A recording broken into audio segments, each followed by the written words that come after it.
ஒரு லீவுக்கு ஊருக்கு போயிட்டு வந்த மாதிரி இருக்கும். அந்த மாதிரியான ஒரு ஒரு டிராவல்னு சொல்லலாம் படம். திரையரங்குல மிஸ் பண்ணக்கூடாத ஒரு படம். குடும்பத்தோட போய் பார்த்துட்டு வாங்க.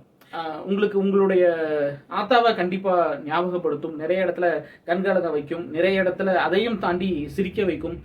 எமோஷனா உங்கள ஒரு ரோலர் கோஸ்டர் ரைடு அழைச்சிட்டு போகும். கடைசியா படம் முடிஞ்சு வெளியில வரும்போது உங்களோட ஆத்தாவோட ஒரு 2 மணி நேரம் உட்கார்ந்திருந்த ஒரு உணர்வோட வெளியில வருவீங்க. குடும்பத்தோட போய் நல்லா பார்த்து ஒரு எமோஷனலா சிரிக்க மட்டும் இல்லாம ஒரு எமோஷனலா. வணக்கம், பேரன்புடன் உங்கள் விஜயன். இன்னைக்கு வந்து நம்ம தாய் கிழவி இந்த திரைப்படத்தை மட்டும் தான் பார்க்க போறோம். இன்று திரையரங்கில் வெளியாகி இருக்கிற தாய் கிழவி ராதிகா சரத்குமார் அவங்க வந்து முதன்மை கதாபாத்திரத்தில் நடிச்சிருக்கிற ஒரு திரைப்படம். புதுமுக இயக்குனர் சிவகுமார் இயக்கி இருக்காரு, சிவகார்த்திகேயன் தயாரிச்சிருக்காரு. இந்த படம் ஒரு ஒன் லைன்ல சொல்லணும் அப்படின்னா, திரு கே பாலச்சந்தர் அவர்கள் எழுதின கதை வந்து பாரதி ராஜா எடுத்தா எப்படி இருக்கும், பேசுற விஷயங்கள்லாம் வந்து அவர் கே பாலச்சந்தர் பேசுற அந்த முற்போக்கான பெண்ணுரிமை சார்ந்த விஷயங்கள்லாம் பேசுது. படமாக்கப்பட்ட விதம் வந்து நம்ம பாரதி ராஜா ஓட படம் மாதிரி இருக்கு. ரொம்ப மண் சார்ந்து ரொம்ப கிராமத்துக்கு போய் மக்களோட மக்களா சார்ந்து, அது பாரதி ராஜாக்கு அப்புறம் அது அது ஒரு மிகப்பெரிய ஒரு கேப் இருந்துச்சு தமிழ் சினிமாவில். அதை யாருமே ஃபில் பண்ணல. கிராமத்து படங்கள் நிறைய பேர் அதுக்கப்புறம் எடுத்தாங்க.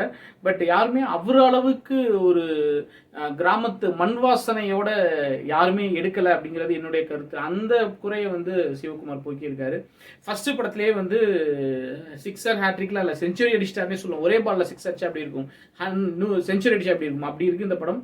கண்டிப்பாக ஒரு 50 வருஷம் தமிழ் சினிமாவில் நிலைச்சு நிற்பாரு. அதுக்கு நான் கேரண்டி பர்சனலாக. அந்த அளவுக்கான ஒரு படம் கொஞ்சம் ஓவர் ஹைப் மாதிரி தான் இருக்கும். பட் ஒர்த்து அந்த அளவுக்கு. அப்படியே ரைட்டிங்கும் சரி காஸ்டிங்கும் சரி அப்படி பண்ணியிருக்காரு. ஃபர்ஸ்ட் ராதிகா எல்லாருமே நிறைய நீங்கள் அவங்கள பற்றி கேள்விப்படுவீங்க. படத்தோட ஆரம்பத்தில் வராங்க, அப்புறம் கடைசியில் வராங்க, நடுவில் கொஞ்சம் கொஞ்சம் வராங்க. பட் படம் முழுக்கவே அவங்கள சுற்றி தான் இருக்குது. முதன்மை கதாபாத்திரம். இவ்வளவு வருஷங்களுக்கு அப்புறம் கமல் மாதிரி ஒரு ப்ராஸ்தட்டிக் மேக்கப்போட அந்த பவுனு தாயி அப்படிங்கிற அந்த கேரக்டர் அப்படியே வாழ்ந்திருக்காங்க அப்படின்னு சொல்லணும். கையில் அவங்க அப்பா எம்ஆர் ராதாவோட பச்சை குத்திட்டு வேற மாதிரியான ஒரு விஷயம் பண்ணியிருக்காங்க. இவ்வளவு வருஷம் அவங்க பண்ணாத ஒரு விஷயம். ஊர்காவலனில் ஒரு ராதிகா வருவாங்கல்ல, அந்த காலையில் 2 மணிக்கு தலைவரை எழுப்பி சாப்பிடும். அவங்களுக்கு வயசானா எப்படி இருக்கும், அந்த மாதிரியான ஒரு கேரக்டர். ரொம்ப புரிகிற மாதிரி சொல்லணும்னா, விடாது கருப்பு எத்தனை பேர் பார்த்துருப்பீங்கன்னு தெரில, அதில் வர்ற பேச்சு கிளவி அந்த மாதிரியான ஒரு பவர்ஃபுல் கேரக்டர் சொல்லும் போதே எனக்கு கூஸ் பம்ஸ் ஆகுது. அந்த மாதிரியான ஒரு பவர்ஃபுல்லான ஒரு வயசான கிளவி கேரக்டர் வந்து இது வரைக்கும் தமிழ் சினிமாவில் வந்தது கிடையாது. மனோரமாச்சி நிறையா பண்ணியிருக்காங்க, காந்திமதி அம்மா பண்ணியிருக்காங்க. பட் வந்து அவ்வளவு பவர்ஃபுல்லான ஒரு லேடி வயசான கேரக்டர் வந்து தமிழ் சினிமாவில் நான் பார்த்ததில்லை. சின்னத்திரையில் பேச்சு கிளவினா தமிழ் சினிமாவுக்கு ஒரு பவுனுத்தாயி அப்படின்னு சொல்லணும். அதுக்கப்புறம் காஸ்டிங்கை பொறுத்த வரைக்கும் தமிழில் இருக்கிற ஆகச்சிறந்த துணை நடிகர்கள் எல்லாரையும் ஒன்றா சேர்த்து போட்டு ஒரு எல்லாரையும் முதன்மை கதாபாத்திரம் நடிக்க வச்சு, வருஷப்படி சொல்லணும்னா சிங்கப்புலி, அருள்தாஸ், அதுக்கப்புறம் பாலசரவணன், முனிஷ்காந்த், முத்துக்குமார், இவங்க 5 ஆண் கதாபாத்திரங்களில் நடிச்சிருக்காங்க. அதுக்கப்புறம் இளவரசு இருக்காரு, ரெபேக்கா ரேச்சல் இருக்காங்க. அதை தவிர பாக்கி எல்லாரும் நிறைய புதுமுகங்கள், கிராமத்து முகங்கள். எல்லாருமே இவங்க எல்லாருமே அந்த கிராமத்து ஆளுங்களாக மாறி இருக்காங்க. அப்புறம் அந்த கிராமத்தில் உள்ளவங்க அந்த கிராமத்து ஆளுங்களாகவே வாழ்ந்துருக்காங்க.